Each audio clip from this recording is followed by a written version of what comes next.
कब हुआ था? तो 21 अप्रैल 1526 में हुआ था। कब हुआ था? तो 21 अप्रैल 1526 को हुआ था। पानीपत को युद्ध को पानीपत के युद्ध की कुछ घटनाएं देखने से पहले हम जानेंगे आखिर क्या कारण थे पानीपत के। तो पानीपत के युद्ध के कुछ कारण थे, जैसे बाबर की महत्वाकांक्षाएं। और कैसा शासक था? तो महत्वाकांक्षी शासक था। वो भारत पर अधिकार करना चाहता था। प्रारंभिक उद्देश्य तो भारत पर अधिकार करना नहीं था, बल्कि केवल पंजाब पर अधिकार कर तैमूर की तरह भारत को लूटकर धन दौलत प्राप्त करना था। लेकिन कालांतर में बाबर का यह उद्देश्य भारत पर अधिकार करने में तब्दील हो गया। दूसरा पॉइंट है कि बाबर को मध्य एशिया में असफलता मिली। हमने अभी देखा कि बाबर ने शासक कब बना? तो 1494 में शासक बनता है फरगना का। और 1494 से करीब 1502 तक यह समरकंद फरगना कभी समरकंद पर ही उलझा रहा। लेकिन बाबर को सफलता प्राप्त नहीं हुई। और बाबर ने यही कारण है कि बाबर को जब मध्य एशिया में सफलता प्राप्त नहीं हुई तो वह भारत की ओर अग्रसर हुआ, जब भारत पर आक्रमण कर अधिकार करेगा। तीसरा पॉइंट है, तैमूर का वंशज होने के नाते यह भारत पर पैतृक अधिकार मानता था। बाबर क्या था? तो तैमूर का वंशज था। तैमूर का 5वां वंशज था बाबर। तैमूर का 5वां वंशज था। और जबकि मातृ पक्ष की ओर से चंगेज खां का यह 14वां वंशज था। चंगेज खां का वंशज था। तो आप देखें कि बाबर की रगों में एक तो तुर्कों का खून है। किसका खून है? तो तुर्कों का और मंगोलों का। तो बाबर का जो रक्त है, बाबर की रगों में तुर्क और मंगोल दोनों के रक्त का सम्मिश्रण था। मातृपक्ष की ओर से यह मंगोल का 14वां वंशज था, जबकि पितृपक्ष की ओर से यह तैमूर का 5वां वंशज था। याद रखेंगे। और चौथा कारण है, महत्वपूर्ण है, भारत की धन संपदा। हमने अभी देखा कि 1503 में ये भटकते भटकते पहुंचता है ताशकंद। और ताशकंद में ही ये एक वृद्ध महिला से तैमूर के द्वारा भारत पर आक्रमण करने और धन संपत्ति प्राप्त करने की कहानी सुनता है। और इसी कारण बाबर के मन में भी लालसा थी कि वह भी अपने पैतृक या पूर्वज तैमूर की तरह भारत पर आक्रमण करेगा तो उसको बहुत सारा धन संपत्ति प्राप्त होगी। तो ये कुछ प्रमुख कारण थे, याद रखेंगे। आप देखें, पानीपत एक जगह का नाम है। कहाँ है? तो हरियाणा में है। आधुनिक हरियाणा में पानीपत एक जगह का नाम है जो कि हरियाणा में है। तो 21 अप्रैल, डेट याद रखेंगे, 21 अप्रैल 1526 को पानीपत स्थित, हरियाणा स्थित पानीपत में, पानीपत के मैदान में युद्ध होता है। बाबर, किसके किसके बीच में युद्ध होगा? तो बाबर और दिल्ली के शासक इब्राहिम लोदी के बीच। याद रखेंगे, 21 अप्रैल 1526 को हरियाणा में एक जगह है पानीपत, पानीपत का मैदान, यहाँ पर युद्ध होगा। बाबर और इब्राहिम लोदी के बीच लड़ा गया था। इस युद्ध में याद रखेंगे कि बाबर के पास मात्र 12,000 सैनिक थे। कितने सैनिक थे? तो बाबर के पास मात्र 12,000 सैनिक थे। वह इब्राहिम लोदी के पास करीब 1,000 तो हाथी थे और 1,00,000 सैनिक थे। लेकिन फिर भी बाबर इब्राहिम लोदी को पराजित कर मौत के घाट उतार दिया। और इतिहासकार नियामतुल्लाह लिखते हैं कि इब्राहिम लोदी मध्यकाल का एकमात्र ऐसा शासक था जो युद्ध भूमि में ही मारा गया था। ये भी याद रखेंगे। तो आप देखें, बाबर के पास 12,000, मात्र 12,000 सैनिक थे। कितने सैनिक थे? तो बाबर के पास मात्र 12,000 सैनिक थे, और जबकि दिल्ली का सुल्तान इब्राहिम लोधी के पास करीब 1 लाख सैनिक, कितने लाख सैनिक, तो 1 लाख सैनिक थे और 1000 हाथी थे। फिर भी बाबर की विजय होती है।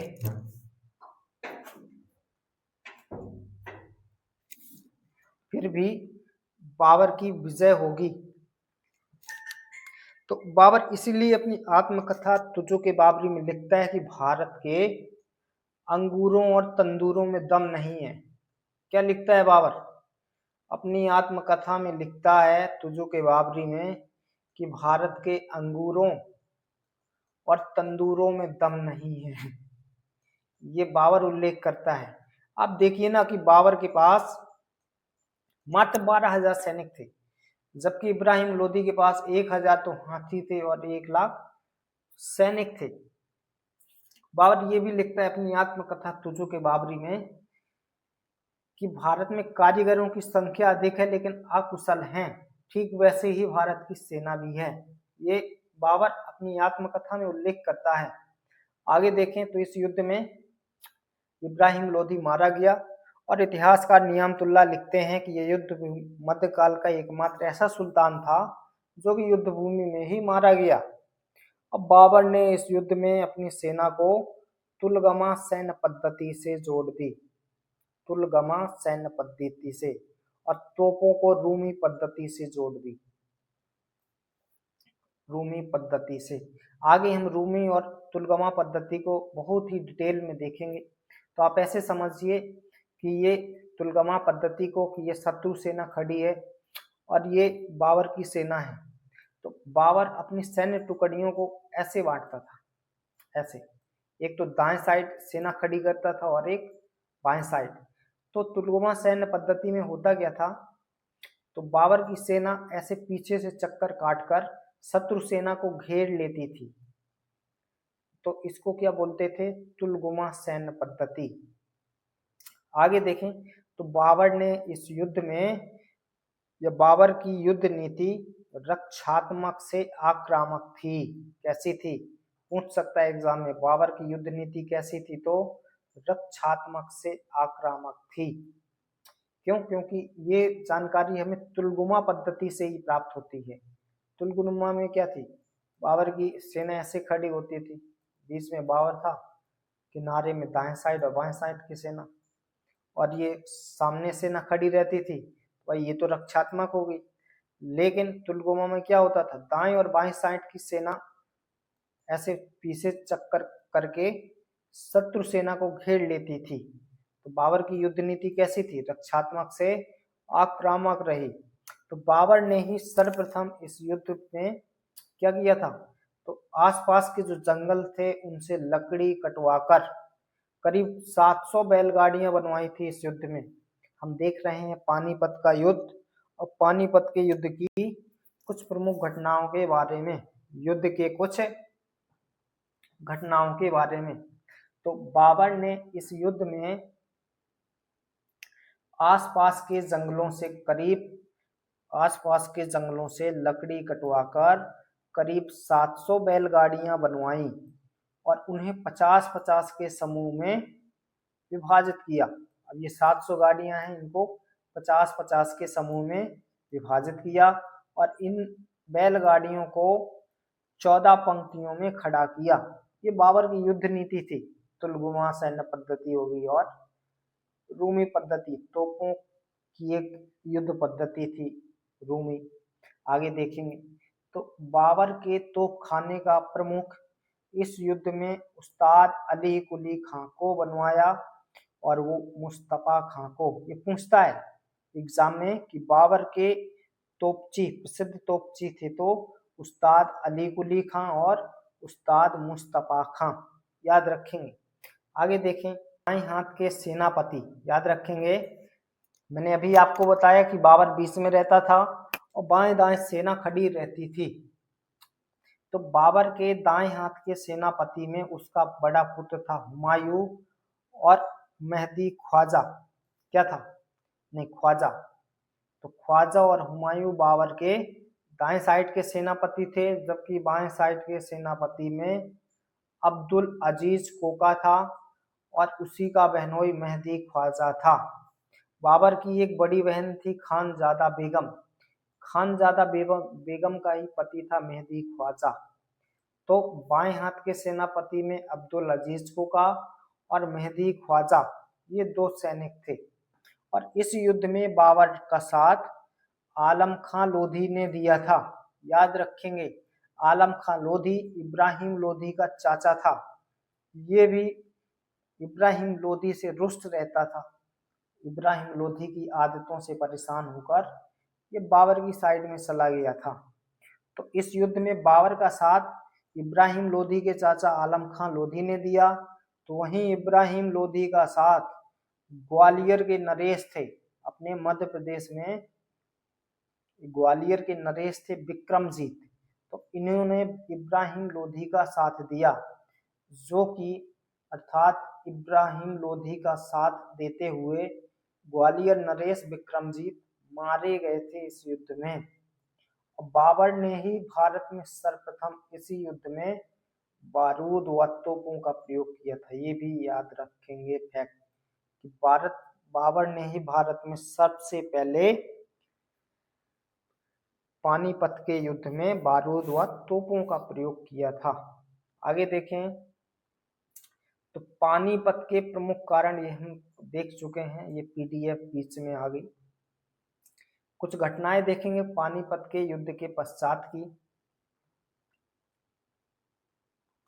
पानीपत के युद्ध के पश्चात की कुछ प्रमुख घटनाओं के बारे में भी जानेंगे।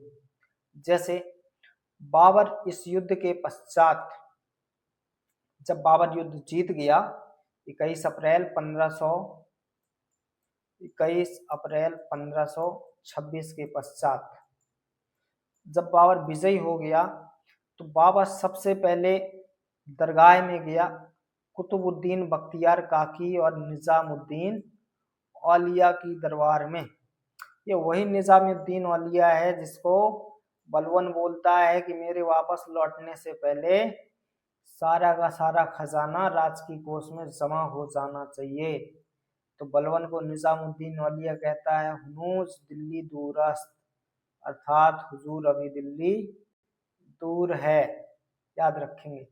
तो बाबर युद्ध जीतने के पश्चात निजामुद्दीन औलिया और बख्तियार काकी की दरबार पर गया और इसने तुगलकाबाद में एक शिविर की भी स्थापना करवाई। ये युद्ध की तुरंत बाद की घटनाएं हैं।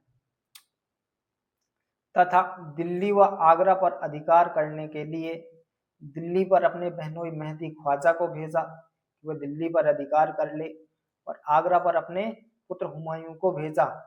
अब 27 अप्रैल को दिल्ली की जामा मस्जिद से, जामा मस्जिद पूछे कहाँ है तो दिल्ली में है। अब बाबर पहुंचता है 27 अप्रैल को दिल्ली की जामा मस्जिद में। तो यहाँ बाबर के नाम का खुतबा पढ़ा जाएगा और 10 मई को बाबर जाएगा कहाँ तो आगरा में। जहाँ आगरा में बाबर पहुंचता है तो हुमायूं के द्वारा बाबर का स्वागत किया जाता है आगरा में। और हुमायूं जो कि कोहिनूर हीरा प्राप्त करता है ग्वालियर नरेश विक्रमजीत के परिवार से, वह बाबर को भेंट स्वरूप देगा। लेकिन बाबर हुमायूं से खुश होकर कोहिनूर हीरा हुमायूं को ही वापस कर देगा। ये भी याद रखेंगे। तो बाबर को कोहिनूर हीरा भेंट किया किसने तो हुमायूं ने, जो कि ग्वालियर नरेश विक्रमजीत के परिवार से प्राप्त किया था। इस युद्ध के पश्चात बाबर ने खाकान की उपाधि धारण की। पूछा जाए पानीपत के युद्ध के पश्चात बाबर ने खाकान की उपाधि धारण की और अपने सैनिकों में चांदी के बाबरी और शाहरुखी नामक चांदी के सिक्के चलाए थे। और सैनिकों ने इससे खुश होकर बाबर को कलंदर की उपाधि दी थी। कलंदर का तात्पर्य होता है भौतिक सुखों से विमुख। क्या तात्पर्य है तो भौतिक सुखों से विमुख, याद रखेंगे कलंदर। तो यही कारण है कि बाबर की ऐसी आदतों की वजह से जब बाबर की मृत्यु हो जाती है तो हुमायूं को केवल खाली खजाना प्राप्त होता है। क्यों? क्योंकि बाबर धन दौलत प्राप्त तो किया था, लेकिन वह धन संपत्ति को अपने सैनिकों में वितरित कर दिया करता था। यही कारण है कि हुमायूं को खाली खजाना प्राप्त हुआ था।